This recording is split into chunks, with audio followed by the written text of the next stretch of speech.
Just, I mean, daddy gang, to put it in our TikTok terms.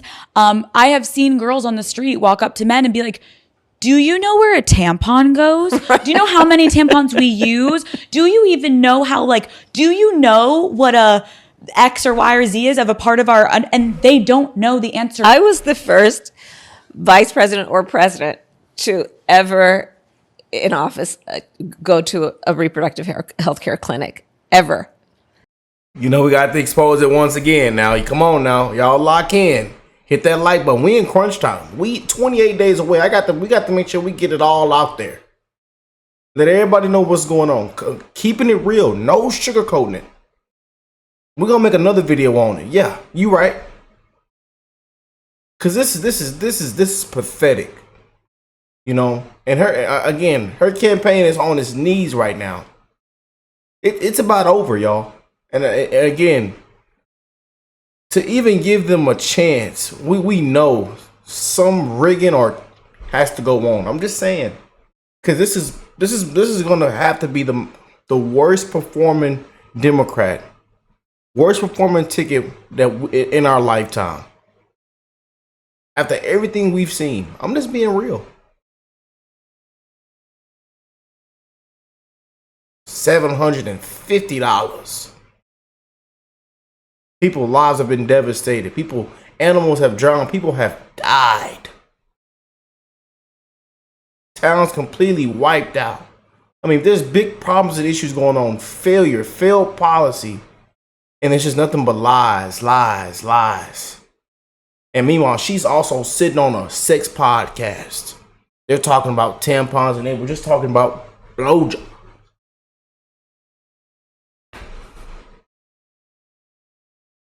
But this is a so-called presidential candidate. But this is what happens. They feeling it now. This is what happens. No primaries, 0 votes, not one single vote. Most unpopular, but we've allowed the media, the corrupt media, to build a candidate.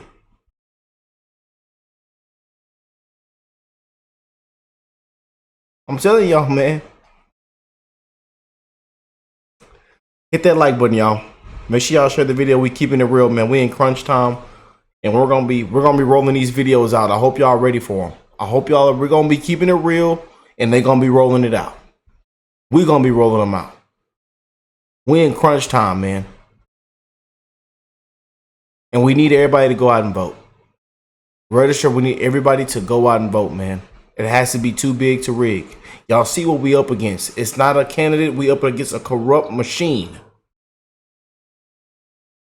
Welcome to the Liberal Hive Mind, a channel solely focused on exposing the abundant hypocrisy of the left. I guess it's one of those I told you so moments. Obviously, this was never gonna work. Obviously, Kamala Harris was never gonna be able to get this thing done. I'm not saying that in the sense that she's not gonna be able to get elected president, because, I mean, you really never know what's gonna happen with these free and fair elections. I'm not talking about that. I'm talking about just the campaign. You know, Kamala Harris had never actually won a real contested election. She's only ever won in deep blue San Francisco, where she was essentially handed positions of power. Ooh, strong woman of color, you automatically win. You know, those kinds of elections. She never actually had to run on her own skill as a politician. And so it was pretty easy to predict that this was not going to work, especially considering she's going against a guy who campaigns against all odds. You know, people say Trump is incapable, he's dumb, which of course would imply that he's a bad campaigner or wouldn't have the ability to campaign well, but he campaigns despite the entire mainstream media apparatus working diligently against him. And so we were supposed to believe that Kamala Harris was going to be able to compete with this guy on the campaign trail? Give me a freaking break. The reality is, Kamala Harris sucks at this. She's got -0 charisma, no ability to connect with people authentically. She's a complete fraud, and it continues to backfire in her face. Obviously, we've seen Kamala Harris drop precipitously in the polls, like I keep saying. There's some really bad results starting to come out here. And so the Kamala campaign deployed Kamala Harris to actually do some interviews, of course in an effort to remedy the situation, but just as expected, you know, here's where the I told you so comes in. I think she might have ended her own career. Let's have a conversation about that. We got some stuff to get into, so let's roll the tape. All right, folks, so Kamala Harris has done a bunch of interviews. They're slowly dropping all over the web, one by one, either little previews interviews or the actual thing, and obviously they were hoping for grand results, you know, going viral, the people really loving Kamala Harris. But of course they have one problem, and that problem is Kamala Harris. It's just been so bad. Recently, she showed up on the Call Her Daddy podcast, a podcast that focuses on raunchy sexual conversation. Not exactly sure what the strategy here was, and Democrats are even doubling down with this one after the host of the podcast released a message that she wants Trump to come on her show too. Now I'm just gonna say it as it is. I don't know exactly why Trump would want to show up on a podcast that spends a whole lot of time talking about fellatio, for lack of a better word. But anyways, odd pick aside, they needed this thing to be big, and boy, was it not. Let's just go ahead to the Call Her Daddy YouTube channel, and as you can see, the latest upload is Vice President Kamala Harris uploaded 20.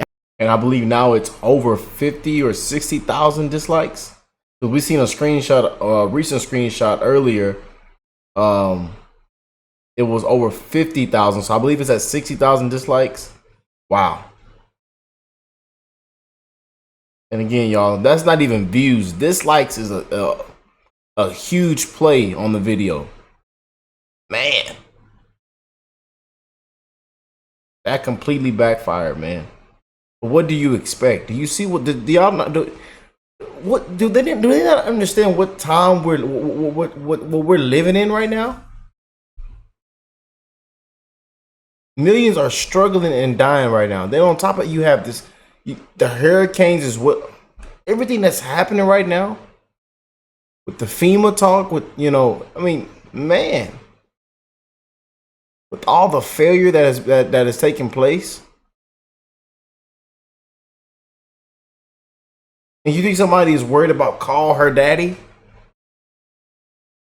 Hours ago, and it's only amassed a measly 200,000 views. What did you expect? That is abysmal. I regularly get better numbers than that, and I'm just a random dude on YouTube who doesn't even show his face. Meanwhile, Kamala Harris, who's supposedly the most popular person to ever step foot in politics, I mean, that's what you'd think over the last 2.5 months, well, she doesn't even have the ability to go viral. What a complete disaster, and it gets even worse when you further analyze this thing. Not only were the views bad, but just take a look at the like to dislike ratio. Now that is a big oof from me. 7,300 likes as I'm recording this to 24,000 dislikes. Holy frickin' moly. And if you go in the comments section, I mean, you will not be disappointed. She's just getting dragged. And of course, the copium has already hit. Kamala's wins on Twitter writes, breaking, all the right people are furious about Kamala Harris's successful interviews on 60 Minutes and the Call Her Daddy podcast. Let's go. Really? Because the New York Post seems to have a little bit of a different take. Call Her Daddy fans blast Alex Cooper over Kamala Harris interview, quote, feels like propaganda. Call Her Daddy host Alex Cooper enraged some of her fans over the weekend by dropping a surprise interview with Vice President Kamala Harris on her wildly popular podcast. The podcast Instagram account posted a short teaser video Sunday morning showing Cooper, 30, interviewing the Democratic presidential nominee. However, some Daddy Gang members were not pleased with Harris's appearance on the show and flooded the post comments to express their frustration and to criticize the show for getting political. One of my favorite podcasts, and now I'll never listen again. Unbelievable. Oh no, why did we have to get this political? Listening to your podcast was a nice escape from everything that we hear about politics daily. Done. This was my favorite podcast. I'm 100% disgusted. I'm so disappointed. This feels like propaganda. I'm trying to make her look Gen Z. What do we call this? I mean, I think there's a technical term. A total frickin' strikeout. Kamala Harris, you're out of here. This was supposed to be her big comeback, a big success, and this is all they've got. Frankly, I'm starting to think we've overestimated her. I mean, it's just so pathetic. Not to mention this big podcast that they released was only 7 minutes and 53 seconds. Although apparently the original one was over 40 minutes. But I guess it was just such trash content that they edited it down to 8 minutes and only posted that. You know, kind of giving me CNN vibes when they recorded 40 minutes of content, then only decided to release 18 minutes of their interview with the vice president. Total disaster. And some people might say, well, you know, it's just a little podcast. Who cares? She did some other interviews. Yeah, well, I'm sorry to inform you, those other interviews didn't exactly go swimmingly either. Apparently, according to Kamala's wins on Twitter, Kamala Harris did successful interviews on 60 Minutes and Call Her Daddy. Oh, really? You call this a success? I plan.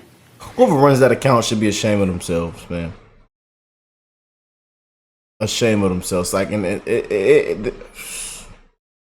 The things that they be tweeting, they make no sense. Like deranged, like they are complete deranged. Is about saying that when you invest in small businesses, you invest in the middle class, and you strengthen America's economy. Small businesses are part of the backbone of America's economy. But pardon me, Madam Vice President. Unbelievable, man. The question was, how are you going to pay for it? Well, one of the things is I'm going to make sure that She doesn't know. She doesn't know. This isn't a presidential candidate, y'all.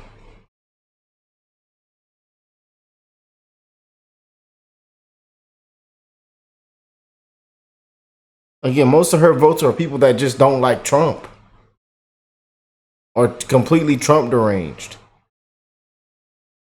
And then again, a lot of people like puppets that say anything to get elected. But people are laughing at this lady, man. A laughing stock. They're laughing at the $25,000 for new home buyers. They're laughing at the fake false promises. They're laughing at the communists. They laughing at him, man.